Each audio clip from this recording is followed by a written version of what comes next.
Hello नमस्ते आप सभी का स्वागत है ऑन द अनस्टॉपेबल्स।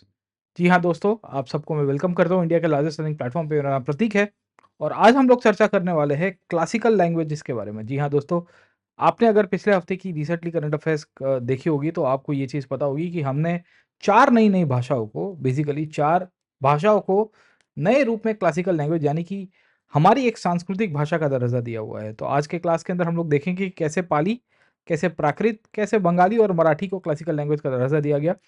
हमारा मुख्य उद्देश्य लिटरेचर के पॉइंट ऑफ से नहीं देखना है, हमारा इंटेंशन ये है कि इसकी प्रक्रिया कैसे होती है, क्योंकि यूपीएससी कभी-कभी प्रोसेस के ऊपर से सवाल निकालता है। क्वेश्चन्स यहाँ से बहुत सारे बन सकते हैं कि इसके पहले भारत में कितनी क्लासिकल भाषाएँ थी, अभी कितनी हैं?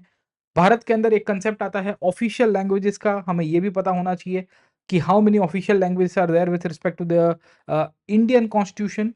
There is a concept of national language as well. खैर हमारा नेशनल लैंग्वेज का जो कांसेप्ट है वो हमें नहीं देखने को मिलता है, बट इनफॉर्मली या मैं कहूँगा कल्चरली वी विल सी कि हम हिंदी के अंदर संवाद करते रहते हैं, तो काफ़ी लोगों का ये मानना है कि भई Hindi is our national language, but actual constitutional basis के ऊपर से देखोगे तो हमारे पास 2 ही है या एक ही स्टेटस है, वो है ऑफिशियल लैंग्वेज का, जो संवैधानिक रूप में है। और दूसरा एक स्टैट्यूटरी प्रोविज़न किया जाता है। ये स्टैट्यूटरी प्रोविज़न के अंतर्गत कुछ भाषाओं को क्लासिकल का स्टेटस मिलता है, क्लासिकल टैग मिलता है।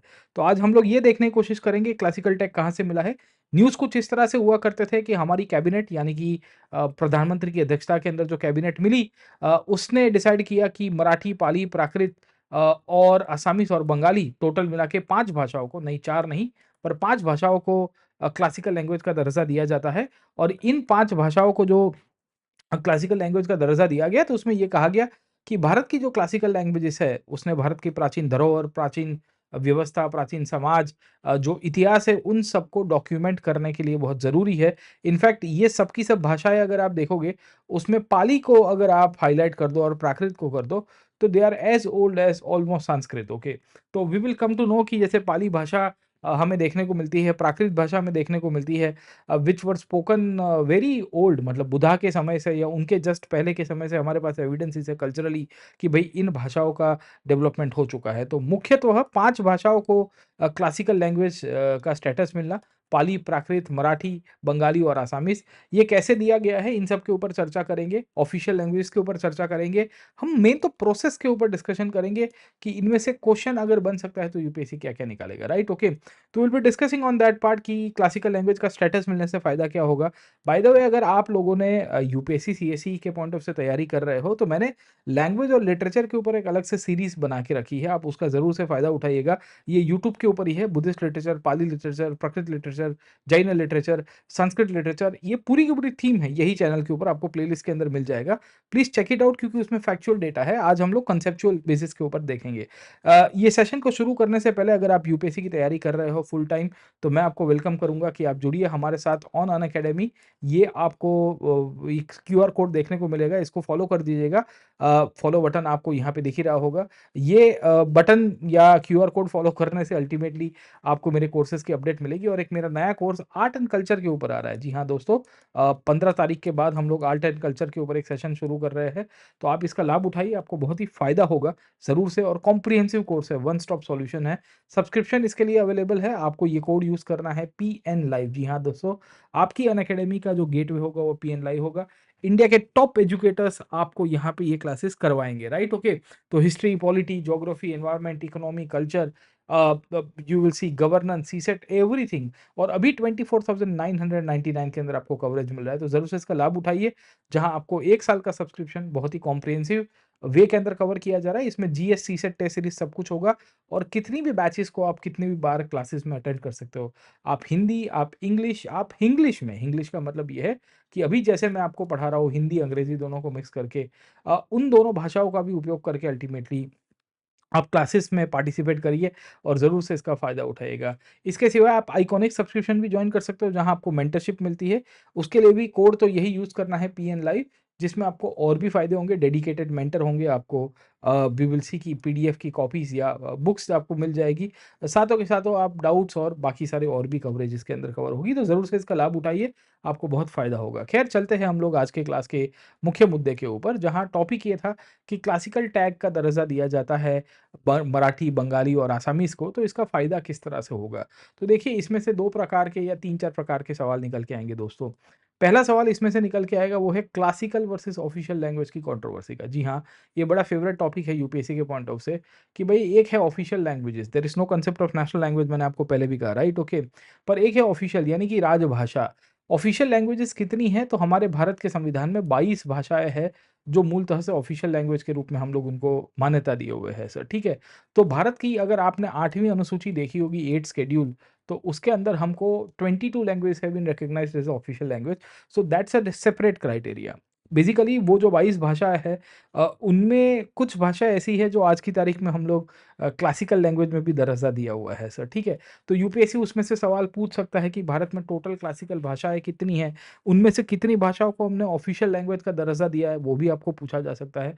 अब इनमें से 4-5 प्रकार के सवाल आपको पूछे जाएँगे। पहला तो वी विल सी कि क्यों एक भाषा को क्लासिकल लैंग्वेज का दर्जा दिया जाता है? भाषा का इम्पोर्टेंस क्या है? तो ऑब्वियस है कि language is not just a course of communication और a medium, but language is also a tool where you express yourself historically, culturally and many other things around, okay? तो भाषा साहित्य से बहुत सारी चीज़ें बनी और हमारा धरोहर पूरा नॉलेज सिस्टम जो है एंशिएंट इंडिया से लेके आज तक का, वो भाषा और साहित्य के यानी कि लैंग्वेज और लिटरेचर के ऊपर ही है। तो उसको बेसिकली एक एक तरह से हाइलाइट किया जाता है, उसको प्रमोट करने के लिए, उसका और बढ़ावा हो, लोग उसको we will come to know कि फॉलो करें, और इन सब चीज़ों के कारण ये क्लासिकल लैंग्वेज की बात की गई थी। इनफैक्ट 2000 के बाद इसको लेके बातें होनी शुरू होगी। 2004 में हमने पहली बार we will come to know कि क्लासिकल लैंग्वेज को या स्टेटस को डिक्लेयर करना शुरू किया। 2004 में Tamil was the first language, आपको क्लियर हो जानी चाहिए। तो आपको इसके रिलेटेड क्रोनोलॉजी से भी सवाल आ सकता है कि भई कौन-सी भाषाओं को कब we will come to know कि क्लासिकल लैंग्वेज का दर्जा मिला। आपको एक सवाल इसके क्राइटेरिया से भी आ सकता है। क्राइटेरिया का मतलब है कि कौन-सी भाषा को कब क्लासिकल लैंग्वेज का स्टेटस दिया जाता है। अब देखिए ये बहुत मैटर करता है, क्योंकि there are so many languages, right? Okay. तो उसमें सब लोग क्लेम करेंगे, जैसे गुजराती भी क्लेम करेगा, हो सकता है कि राजस्थानी भी क्लेम करेंगे, से फॉर एग्ज़ाम्पल उत्तराखंडी भी क्लेम करेंगे, कश्मीरी भी क्लेम करेंगे कि भई देखो हमारी भाषा भी बहुत पुरानी है। तो इसके क्राइटेरिया, ये क्राइटेरिया इवोल्यूशनरी होने का मतलब ये है कि एक जगह पे स्टेडी नहीं है, उसमें बदलाव आते रहे हैं, और सरकार ने वी विल सी कि समय आते-आते we will come to know कि इसको हाइलाइट करवाया है। इसको लेके हमने बहुत सारे स्टेप्स लिए हैं। बेसिकली क्लासिकल लैंग्वेज का स्टेटस मिलने के बाद क्या फ़ायदा होता है, वहाँ से भी सवाल आ सकता है। और ओवरऑल सिग्निफिकेंस इसका फ़ायदा क्या होगा, वो भी आपको आएगा। तो पहले मैं आपको बता देता हूँ कि देखो क्लासिकल लैंग्वेज का जो प्रक्रिया है या जो स्टेटस है, वो मूलतः से we will come to know कि एक नोटिफ़िकेशन के थ्रू होता है। हमारे संविधान में जो कांसेप्ट है उसको हम लोग कहते हैं ऑफिशियल लैंग्वेज, राइट? ओके। तो भारत की 8वीं अनुसूची है, 8th schedule of the Indian constitution has official languages. There are 22 official language. Actually जब संविधान लागू हुआ तो 14 ही भाषा थी। There are 14 languages that were given the status of official language, but as and when the time passed 22 languages were given the status of official language, right?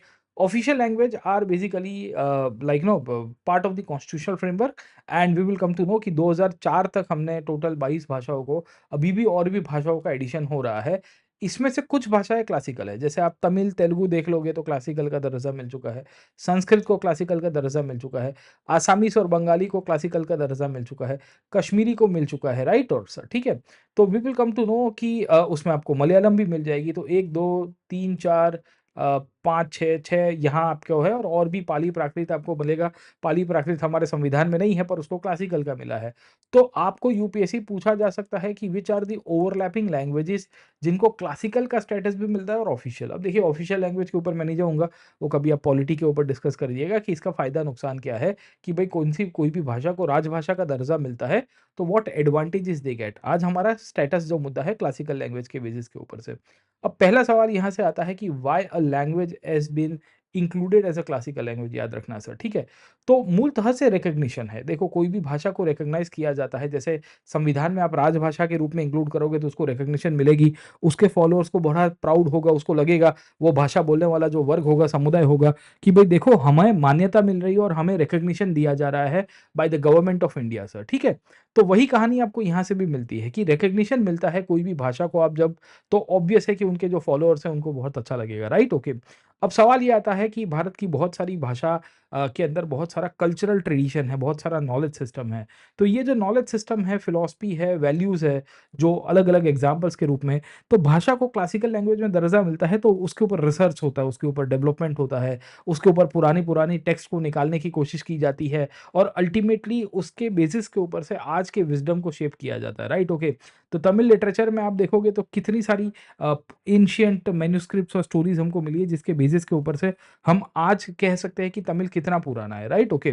तो recognition से अल्टीमेटली हमें ये पता चलता है कि ये राष्ट्र निर्माण के लिए भी काम में आता है। Cultural fabric of the nation, उसको भी हम लोग ग्लोरीफाई कर सकते हैं और भविष्य के अंदर भाषा का प्रमोशन, प्रिजर्वेशन, उसके ऊपर फर्दर रिसर्च करना है। आधुनिक दुनिया में वो भाषा की क्या महत्वता है, प्रासंगिकता है, उन सब के बारे में। क्योंकि देखिए भाषा खत्म, संस्कृति खत्म, राष्ट्र खत्म सर, ठीक है? तो एक अगर आप कल्चर के सेंस में देखने की कोशिश करें, it is the language that actually joins us around, okay? And India की स्टोरी तो ऐसी है कि इंडिया में तो बहुत सारे कल्चर्स है, राइट? इंडिया में तो इतनी सारी संस्कृति आपको एग्जिस्टिंग होती हुई देखने को मिलेगी। इन सबों को बेसिकली क्लब करके we will come to know कि हमने ये उनमें से कुछ-कुछ भाषाओं को निकाला है, तो ये सांस्कृतिक रूप से, सांस्कृतिक मूल्य के दृष्टिकोण से भी बहुत ही इम्पोर्टेंट आपको देखने को मिलेगा, राइट? ओके। तो हमें ये क्लैरिटी होनी चाहिए कि how the classical language status is very important. We also need to understand कि क्लासिकल लैंग्वेज का स्टेटस की जो प्रक्रिया है, हमने 2004 में देने की शुरुआत की थी। अब दोस्तों, यहाँ से एक-एक करके मैं आपको इसके क्राइटेरिया के ऊपर लेके जाना चाहूँगा और आपको एक्सप्लेन करना चाहूँगा कि ये क्लासिकल लैंग्वेज की माँग और विचार कहाँ से निकल के आया था? तो देखिए ऑफ़िशियल लैंग्वेज तो भारत के संविधान में ऑलरेडी था, राइट? ओके। तो because official language was already there as a part of the constitutional framework, तो उसमें दिक्कत नहीं हुई। पर हमारा बहुत सारा नॉलेज था, उसको एनकम्पास करने की बात थी, रिसर्च की बात थी, क्योंकि संवैधानिक रूप से ऑफ़िशियल लैंग्वेज का दर्जा मिलना, पर उसके ऊपर कितना इंस्टीट्यूशनल बैकअप और काम करना, वो आपको उतना नहीं मिलता था सर, ठीक है? तो 2004 में we will come to know कि हमने क्राइटेरिया बनाए। हमने 3 पॉइंट क्राइटेरिया बनाया था 2004 के अंदर। ये क्राइटेरिया याद रखना, क्योंकि क्राइटेरिया भी इवोल्यूशनरी है। इवोल्यूशनरी होने का मतलब ये है कि क्राइटेरिया में समय जैसे-जैसे गया वैसे-वैसे बदलाव आने की शुरुआत हुई है। तो उसमें कोई भी भाषा को क्लासिकल लैंग्वेज नहीं बनाते सर, ठीक है? जैसे गुजराती क्यों नहीं बन पाई या और कोई भाषा क्यों नहीं बन पाई, तो उसके बहुत सारे रीज़न्स थे। यहाँ आपको ये कहा गया है कि कोई भी भाषा अगर क्लासिकल लैंग्वेज के रूप में है, तो उसकी एक हाई एंटीक्विटी होनी चाहिए, उसकी किताबें होनी चाहिए, उसका लिटरेचर थाउज़ेंड्स ऑफ ईयर्स तक वी विल सी कि निकल के आना चाहिए। जैसे आप तमिल का देख लोगे तो we will come to know we have got knowledge from the Sangam literature around. Sanskrit literature देखोगे तो almost Sangam literature. Kannada 8th century के आसपास की भाषा है, आपको देखने को मिलती है। 7वीं 8वीं शताब्दी में राष्ट्रकूट पीरियड के अंदर आपको कन्नड़ा के इंस्क्रिप्शंस मिल जाएँगे, लैंग्वेज बोलने वाले मिल जाएँगे सर, ठीक है? पंपा, पोन्ना, रन्ना जैसे राष्ट्रकूट पीरियड के स्कॉलर्स मिलेंगे। तो पहला क्राइटेरिया है सर, ठीक है? वैसे ही इसमें कहा गया है कि it should have an ancient literature and text which is considers valuable heritage by the generation of speakers. मतलब उसकी जो भाषा बोलने वाले लोग हैं, उसका अपना साहित्य होना चाहिए और वैल्यूएबल होना चाहिए। देखो बहुत बार ऐसा होता है कि भाषा का साहित्य नहीं है या है तो उसकी आपको वैल्यूएशन या उसकी इम्पोर्टेंस नहीं पता चलेगी sir, getting my point, okay? तो ये वैल्यूएबल होना चाहिए। क्या बेसिकली क्लासिकल लैंग्वेज में है, पाली में है, येस पूरी की पूरी बुद्धिस्ट लिटरेचर है आपकी, तो ऑब्वियस है कि उसकी इम्पोर्टेंस मिलेगी। तीसरा इसमें ये कहा गया है the literary tradition must be original and not borrowed from another speech community. मतलब जो साहित्य है, जो लिटरेरी ट्रेडिशन है, वो किसी और से बोरो नहीं होना चाहिए। बोरो क्यों? क्योंकि भारत में बहुत सारी कल्चरल एक्सचेंजेस हुई थी एंशिएंट पीरियड के अंदर, राइट? तो उसमें क्या हुआ है कि जो कल्चरल एक्सचेंजेस हुए उसमें एक की डिज़ाइन दूसरे ने या एक की भाषा की जो फाउंडेशन है वो दूसरे कम्युनिटी के द्वारा बनाई गई and then we will see कि उसमें, तो ये 3 पॉइंट क्राइटेरिया था 2004 में सर, ठीक है ना? ये 3 पॉइंट क्राइटेरिया था, आज 3 पॉइंट नहीं है, आज 4 पॉइंट का क्राइटेरिया। मैं आता हूँ इसमें क्या एडिशन हुआ है, राइट? ओके। तो एक-एक करके आपको पिक्चर क्लियर हो जाएगा कि in this 3 point criteria we will come to know कि क्लासिकल लैंग्वेज को दर्जा देने की शुरुआत हुई। तो 2004 में we will come to know कि हमने सबसे पहले जो तमिल लैंग्वेज है उसको क्लासिकल लैंग्वेज का दर्जा दिया and in 2004 only we will come to know कि हमने एक साहित्य अकादमी के अंतर्गत एक लिंग्विस्टिक एक्सपर्ट कमेटी बना दी। अब देखिए तमिल को तो बनाया था क्योंकि Tamil was the first classical language given the status sir, हमेशा याद रखिएगा कि तमिल को सबसे पहला स्टेटस मिलता है। ये जो लिंग्विस्टिक एक्सपर्ट कमेटी थी ना, अगर आप मेरे पीछे देख पा रहे होंगे तो उसकी पूरी स्लाइड्स आपको मिल रही है। इसमें Sahitya Akademi is an autonomous institution of ministry ministry of culture, उसको कहा गया था कि तुम भविष्य में कोई भी प्रपोज़ल आएगा, जैसे गुजराती बोलने वालों ने बोल दिया, पाली बोलने वालों ने बोल दिया, बंगाली बोलने वालों ने बोल दिया, right? Okay, might be a possibility कि राजस्थानी बोलने वाले कह देंगे, पंजाबी बोलने वाले कहेंगे कि हमारा, तो कौन डिसाइड करेगा? एलईसी। एलईसी का फुल फॉर्म क्या है? Linguistic expert committee. याद रखिएगा, पीटी के अंदर सवाल आएगा फैक्चुअली, फिर फँस जाओगे आप लोग सर, ठीक है? तो ये जो एलईसी नाम की संस्था है, जो लिंग्विस्टिक एक्सपर्ट कमिटी है साहित्य अकादमी के अंदर, इसकी स्थापना 2004 में कर दी गई थी। ये फाइनली आपके प्रपोज़ल को एक्सेप्ट करेगी। अब हमेशा याद रखना कि क्लासिकल लैंग्वेज का स्टेटस कौन डिक्लेयर करता है? Who declares the classical language status? तो 2004 और 2005 में we will come to know कि it was ministry of home affairs. Ministry of home affairs का मतलब है कि भारत की जो गृह मंत्रालय है, उसने क्लासिकल लैंग्वेज का दर्जा दिया था। भारत में 2 भाषाएँ ऐसी हैं जिसको क्लासिकल लैंग्वेज का दर्जा दिया गया है।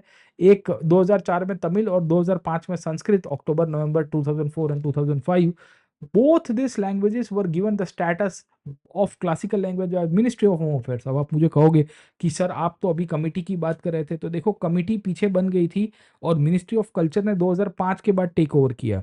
2005 के पहले बिफोर 2005 भारत की 2 क्लासिकल भाषाओं को दर्जा किसने दिया है? Ministry of home affairs.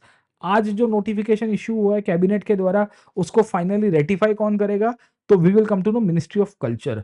2005 के बाद भारत में जितनी भी क्लासिकल लैंग्वेजेस का एडिशन हुआ है, all of them are being basically ratified and given the notification by ministry of culture, यानी कि सांस्कृतिक मंत्रालय।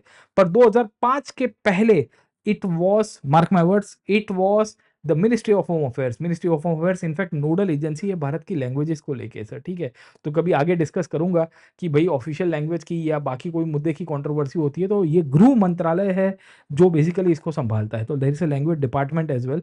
पर क्लासिकल लैंग्वेज के कंटेक्स्ट में 2005 के बाद क्या आ गया? संस्कृत आ गया। इनफैक्ट 2004 में जो क्राइटेरिया थे ना, अभी मैंने आपको 3 पॉइंट क्राइटेरिया बताए, 2005 में इन्होंने जैसे ही मिनिस्ट्री ऑफ होम अफेयर्स ने टेक ओवर दे दिया और संस्कृत का डिक्लेरेशन हुआ, उसके बाद इसमें 4 पॉइंट एजेंडा आ गया। 4 पॉइंट एजेंडा का मतलब ये है कि अब कहा गया कि क्लासिकल लैंग्वेज में 3 क्राइटेरिया नहीं, 4 क्राइटेरिया चाहिए। जैसे एक था 1500-2000 साल की हिस्ट्री होने से, ठीक है?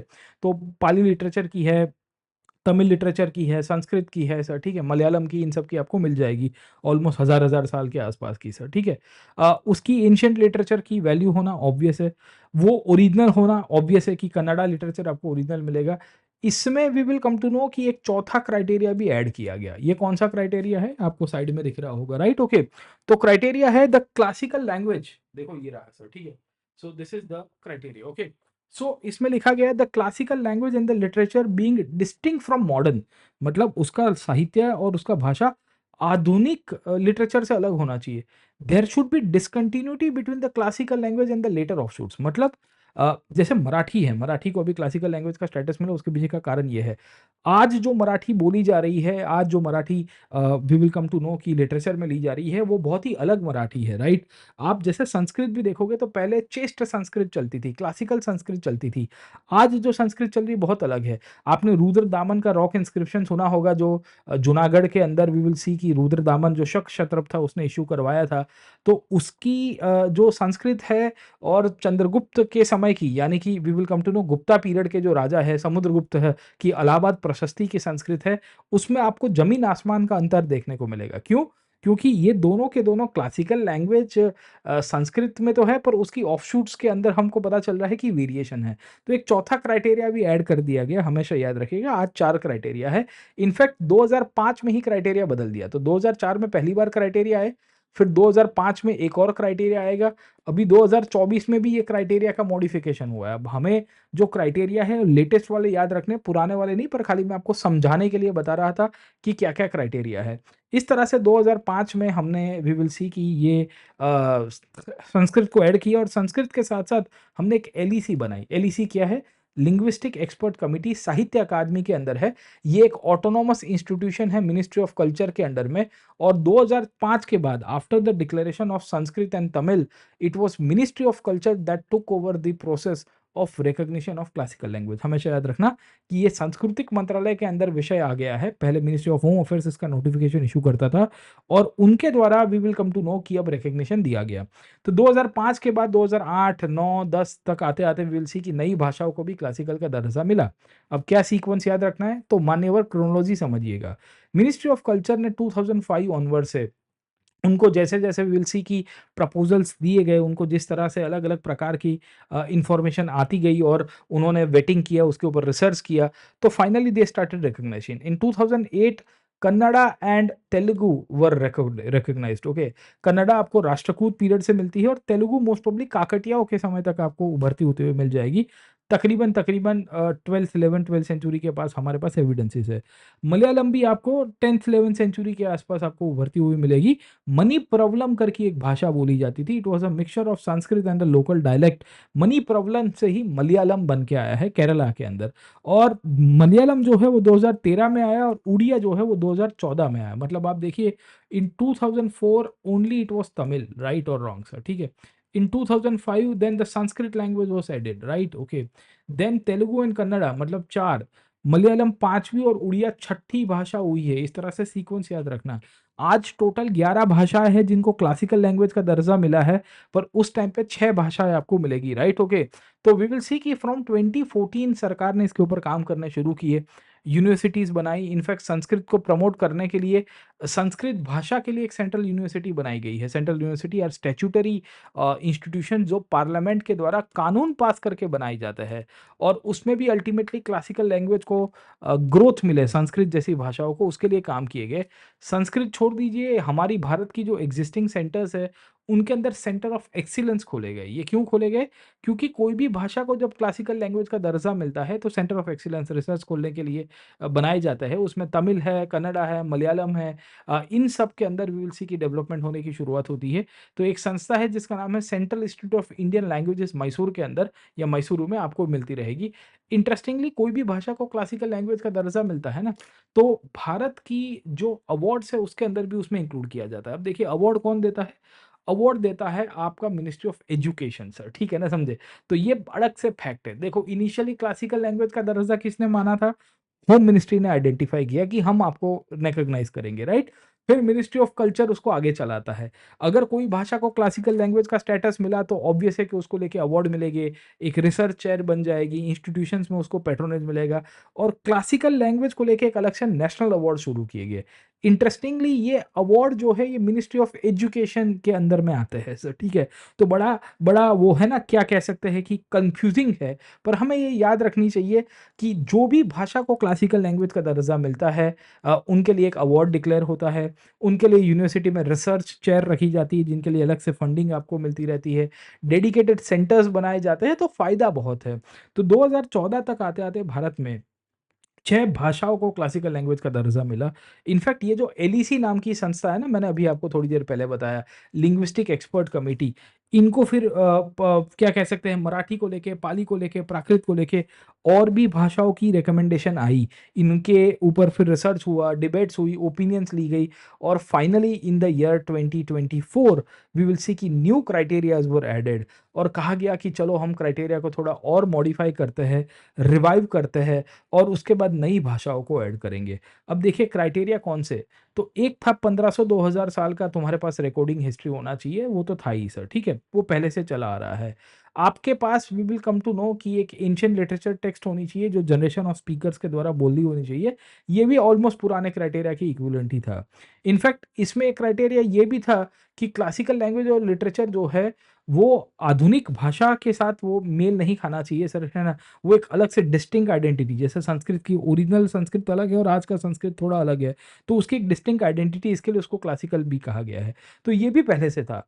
तो 2024 में क्या ऐड किया गया? तो इन 2024 ये लेटेस्ट है, याद रखना सब, ये लेटेस्ट क्राइटेरिया है, यूपीएससी शायद क्राइटेरिया भी पूछेगा।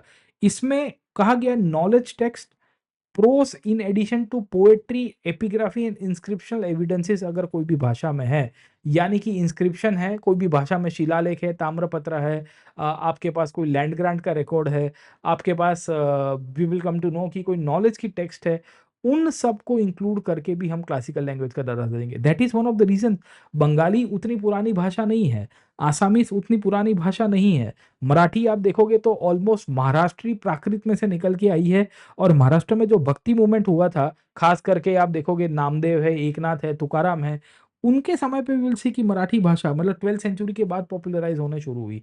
बट बिकॉज़ उसमें साहित्य लिखल के आया था सर, ठीक है? इनके बहुत सारे वी विल सी कि अभंग लिख के आए थे। Abhang is a form of poetry जिसके ऊपर से संगीत का निर्माण हुआ है। आसामीज़ में आप देखोगे गुरु शंकर देव हुआ करते थे जिन्होंने भक्ति मूवमेंट की बहुत पॉपुलैरिटी रखी और वहाँ से वैष्णवाइट पोएट्री का सर्जन किया। ओंकिया नाट कहते हैं, वन एक्ट प्ले, वहाँ से सतरिया करके क्लासिकल डांस निकल के आया। तो ऐसी आज की जो भाषा है और पाली और प्राकृत तो बुद्ध और महावीर की भाषा है। पाली भाषा बुद्ध के द्वारा उपयोग में ली गई थी और प्राकृत जो है वो महावीर के द्वारा। इनफैक्ट पाली और प्राकृत एक ही कॉमन रूट वर्ड्स को यूज करते हैं and Pali is kind of sub category of the Prakrit language only. तो इस तरह से we will come to know कि भारत में 2024 में क्राइटेरिया बदला। ये क्राइटेरिया बदलने के कारण दूसरी लैंग्वेजेस के जो प्रपोजल आए थे, मराठी, बंगाली, आसामीज, पाली, प्राकृत, ये 5 नई भाषा ऐड हो गई। तो पहले 6 भाषा तो ऑलरेडी थी, 6 और 5 2024 में ऐड हुई, तो टोटल आज की तारीख में कितनी क्लासिकल भाषा है? 11। कितनी शेड्यूल्ड लैंग्वेजेस है भारत के संविधान के तहत? तो 22 भाषाएं आपको शेड्यूल्ड लैंग्वेजेस के रूप में मिलेगी। सो इन 2024 the linguistic expert committee recommended कि भाई इन भाषाओं को भी रिवाइज क्राइटेरिया के बेसिस के ऊपर से क्लासिकल लैंग्वेज का दर्जा देना चाहिए। मराठी, पाली, प्राकृत, आसामीज और बंगाली टोटल मिला के आज की क्लासिकल लैंग्वेज कितनी हो गई? 11। इसमें तमिल 2004 में आई थी, याद रखेगा। संस्कृत 2005 में आई थी। 2008 के अंदर we will come to know कि तेलुगु और कन्नड़ा को ऐड किया जाता है। 2010 के बाद we will come to know कि आपकी उड़िया को ऐड किया गया है, सॉरी मलयालम को ऐड किया गया। 2014 में वी विल सी कि उड़िया भाषा का एडिशन हुआ, तो टोटल 6 पहले से हुई और उसके बाद 5 यहाँ पे 2024 में टोटल 11 हो गई है। और भी स्टेट्स अब डिमांड कर सकते हैं। बाय द वे इन सब में रीजनल लिटरेचर निकल के आया है। मैंने एक क्लास की सीरीज ली हुई है, मैंने आपको पहले भी कहा, आपको डिस्क्रिप्शन बॉक्स में उसकी लिंक भी मैं पिन कर दूंगा। Please go and watch that session. You will be able to comprehend how the development of this languages have taken place. ठीक है, कि भारत में किस तरह से we will come to know कि ये जो लैंग्वेजेस है वो निकल के आए हैं और उसकी लिटरेचर कहाँ कहाँ बनी। जैसे पाली लिटरेचर में त्रिपिटक है, कितनी पुरानी बुद्धा के समय की टीचिंग्स है। प्राकृत लिटरेचर आप देखोगे महावीर का अंग और पूर्व लिटरेचर मिलता है। मराठी मैंने आपको बताया भक्ति मूवमेंट से ऑलमोस्ट शुरू हो चुका है। मराठी का जो ओरिजिनल वर्जन था उसको कहते थे महाराष्ट्री प्राकृत। ओके, महाराष्ट्री प्राकृत का मतलब है कि महाराष्ट्र में बोली जा रही थी। पैशची प्राकृत है, सतवाहना पीरियड से उसकी ऑलमोस्ट ओरिजिन देखी गई है और समय अंतर के ऊपर उसके अंदर एडिशन होते होते मिडीवल पीरियड तक आते आते मराठी का डेवलपमेंट हुआ। पहले मोडी स्क्रिप्ट में लिखी जाती थी। Over a period of time Marathi भाषा जो है वो देवनागरी में लिखी गई, जो आज की जैसे संस्कृत लिखी जा रही है। कभी लैंग्वेज स्क्रिप्ट के ऊपर आगे डिस्कस करेंगे। पर याद रखना, क्लासिकल लैंग्वेज मिलने से आपको एक सेंटर ऑफ एक्सीलेंस मिलता है, आपको फंडिंग मिलती है, सेंट्रल यूनिवर्सिटीज़ के अंदर दर्जा मिलता है और लोगों को बड़ा इसका फ़ायदा होता है। देखिए, इससे अल्टीमेटली एकेडमिक रिसर्च होता है, इसमें डॉक्यूमेंटेशन होता है, प्रिजर्वेशन होता है, डिजिटाइजेशन होता है। इससे बहुत लोगों को जॉब्स और एम्प्लॉयमेंट क्रिएट होती है, क्योंकि एक सेंटर ऑफ एक्सीलेंस को सालाना 2, 3, 4 करोड़ रुपए सरकार के द्वारा दिए जाते हैं। आज की तारीख में तमिल भाषा को प्रिज़र्व करने के लिए नहीं-नहीं करके अब 15, 20, 50 करोड़ से ज़्यादा इनफैक्ट सरकारों के द्वारा स्पेंड किए गए, सेंट्रल गवर्नमेंट के द्वारा। तो जितनी इनफैक्ट स्पेंडिंग होगी उतनी ही we will come to know कि जॉब्स क्रिएशन इनडायरेक्टली होगा, रिसर्च के अंदर होगा, एकेडमिक राइटिंग के अंदर होगा, नई जॉनरोस का डेवलपमेंट होगा। एंड हमारे पास ये टेक्स्ट के अंदर बहुत सारा नॉलेज है जो अभी तक हम लोग आइडेंटिफ़ाई नहीं कर पाए, निकाल नहीं पाए हैं। शायद तक क्लासिकल लैंग्वेज का दर्जा मिलने के कारण हमारी जो एंशिएंट टेक्स्ट की विज़डम है वो धीरे-धीरे करके बाहर आ जाए तो बड़ा फ़ायदा होगा। हमारे लोगों के अंदर एक कॉन्फिडेंस बढ़ेगा, अल्टीमेटली बड़ी प्राइड एंड ओनरशिप आएगी और एक व्यक्ति को लगेगा कि देखो इस देश ने मेरी भाषा को सम्मान दिया है तो मैं देश के लिए भी बहुत सारा कुछ कर सकता हूँ। इनडायरेक्टली एक नेशनल इंटीग्रेशन का टूल है। देखिए, भाषा के अंदर प्राइड फ़ील करने के बाद मैं हमेशा ऋणी व्यक्त करूँगा अपने देश के लिए, अपने मातृ संस्था के लिए कि भई देखो, इस देश ने मेरी भाषा को लेजिटिमेसी दी है, तो मैं देश के लिए सब कुछ कर सकता हूँ sir. Getting on point, okay? तो अल्टीमेटली भारत में सेल्फ रिलायंस बढ़ेगा, नॉलेज सेंट्रिक चीज़ें बढ़ेगी और आत्मनिर्भर भारत का जो हमारा सांस्कृतिक विरासत है, उसका भी निर्माण करेंगे। इसके ऊपर यूपीएससी के द्वारा 2 सवाल भी आए थे। 2015 में वी विल सी कि एक सवाल आया था कि रिसेंटली कौन-सी भाषा को आपने दर्जा दिया है। तो ऑब्वियस है कि अब तो असामीज़ आ गया है 2024 में, बट हमें 2015 के कॉन्टेक्स्ट में सवाल देखना है। तो उस टाइम पे 2014 में 2014 में Oriya was given a classical language status sir, ठीक है? तो एक ये सवाल आया था। इसके सिवाय वी विल सी कि in 2015 only there was a question कि यहाँ पे भी क्लासिकल लैंग्वेजेज़ कौन-सी है? गुजराती, कन्नड़ा एंड तेलुगु, तो गुजराती को हटा दो। कन्नड़ा एंड तेलुगु यानी कि 2 and 3 are the correct option, इसका आंसर सी होगा। तो इस तरह के इंटरेस्टिंग क्वेश्चंस यूपीएससी के द्वारा पूछे गए हैं। मेरा मानना ये है कि यूपीएससी अब आपको जो सवाल पूछेगा, वो क्लासिकल लैंग्वेज के कॉन्टेक्स्ट में क्राइटेरिया से आएगा, नई भाषाओं से आएगा। मेंस के अंदर इसके ऊपर एनालिटिकल सवाल आ सकता है। हम इसके ऊपर आगे डिस्कस करेंगे, पर मैं आपको इनवाइट करना चाहूँगा कि आप जुड़िए हमारे साथ अनअकैडमी के ऊपर। इंडिया के टॉप एजुकेटर्स के द्वारा आपको कवरेज लीजिए। पीएन लाइव कोड यूज़ करना ना भूलिएगा। ये क्लास की पीडीएफ आपको डिस्क्रिप्शन बॉक्स के अंदर मिलेगी। Thank you very much. Let's crack it. जय हिंद।